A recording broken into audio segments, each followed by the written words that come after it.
तो हम सब वृद्धि संधि देख रहे थे और वृद्धि संधि में हमने सीखा कि इसमें मात्राओं की क्या होती है, वृद्धि हो जाती है।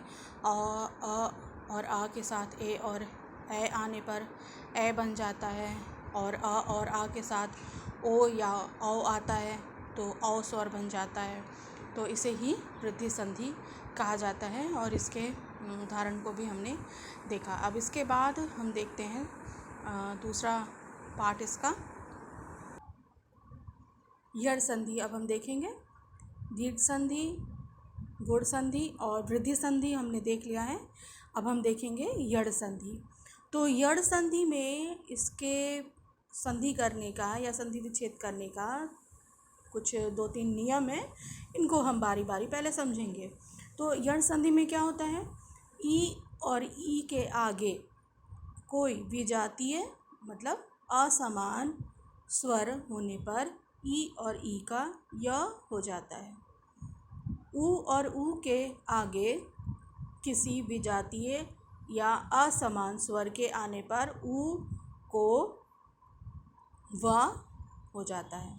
ठीक है, पहले वाले में क्या देखा हमने, ई और ई के आगे कोई असमान स्वर होता है तो ई और ई की जगह या बन जाता है, और ऊ के बाद इनके आगे अगर कोई असमान स्वर आता है तो ऊ और ऊ का व बन जाता है। और री के आगे किसी असमान स्वर के आने पर री का र हो जाता है। तो इन्हें ही यड़ संधि कहते हैं।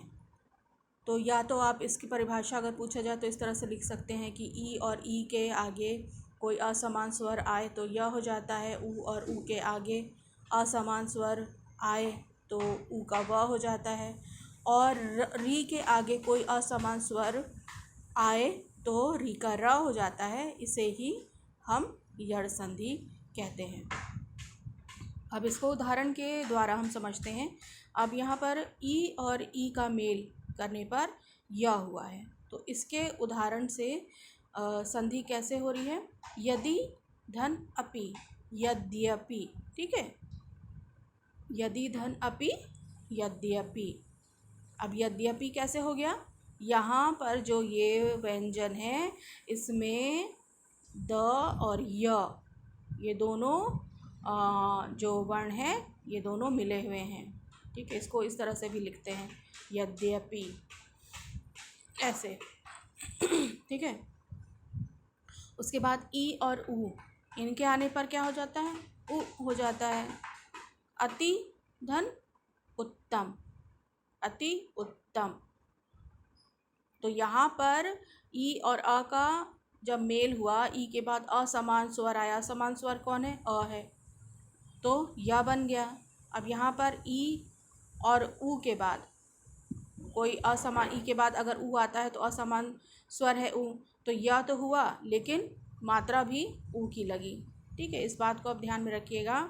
ई के बाद कोई असमान स्वर आता है तो या बनता है और उसी के अनुसार फिर मात्रा भी लगती है, केवल या नहीं बनेगा। अब यहाँ पर या परिवर्तित हुआ है लेकिन इसके अंदर अ स्वर भी छुपा हुआ है। आप जानते हैं ना, हर एक व्यंजन में अ स्वर छुपा होता है, तो इसमें भी अ स्वर है। इसमें भी असमान स्वर मिलने पर य तो बना लेकिन साथ में ऊ की मात्रा भी लगी। यहाँ पर भी य तो बना ई और ऊ के मिलने पर, लेकिन ऊ की मात्रा भी साथ में हम लगाएंगे। अति धन उष्म अत्युष्म। ठीक है, ऊ और अ इन दोनों के मिलने पर क्या होगा, व बनेगा। अब यहाँ पर भी व में अ स्वर छुपा है। अनु धन अय अन्वय,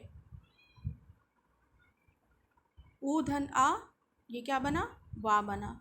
मधु धन आलय, मधुआलय। ठीक, ऊ धन आ, यहाँ पर वा हुआ है। वधु धन आवागमन, वध्वागमन। गुण संधि में यड़ संधि में आपको एक बात और देखने को मिल रही होगी, परिवर्तन जब हो रहा है, संधि विच्छेद जब करते हैं तो यहाँ पे न वर्ण पूरा है, लेकिन जब हमने संधि की तो न क्या हो गया, आधा बन गया। और ये जो ऊ और ऊ है, इनके मिलने से जो नया वर्ण हमें मिला है वो क्या है, व है।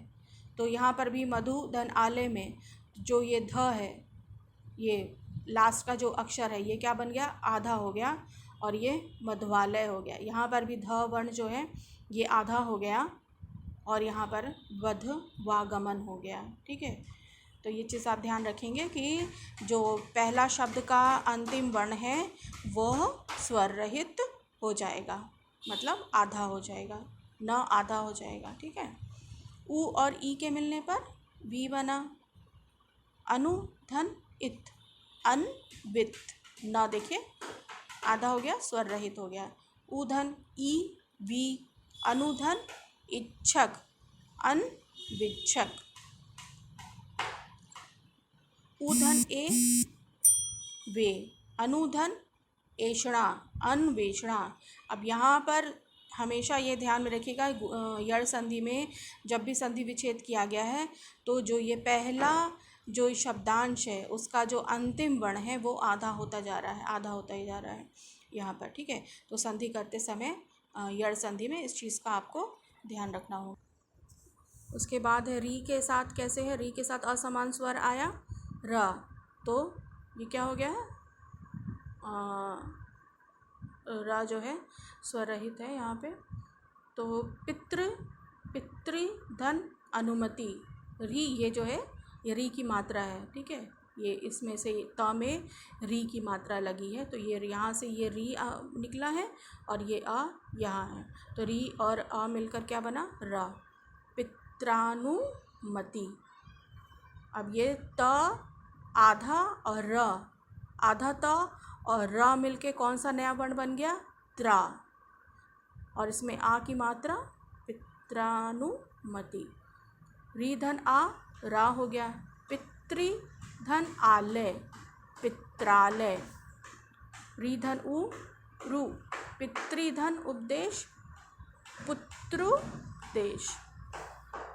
री धन ई, री।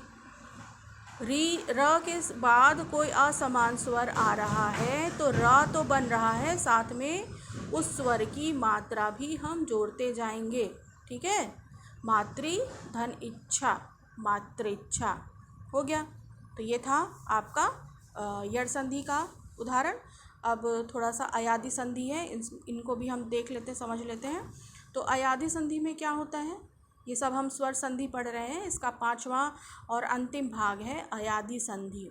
तो अयादि संधि में ए और ए और ओ औ से परे, मतलब ए और ए और ओ और औ से परे, माने इनके हट के किसी भी स्वर के होने पर क्रमशः अय, आय, अव और आव हो जाता है। इसे ही अयादि संधि कहते हैं। कैसे इनके परे, मतलब ए और ए और ओ और औ से परे कोई भी स्वर होने पर अय, आय, अव और आव हो जाता है। ए प्लस अ क्या बन जाएगा, अय। ए के बाद असमान स्वर आया अयादि संधि में तो अय बना। ठीक है, उसके बाद इसका एक उदाहरण हम देखेंगे, चे प्लस अन।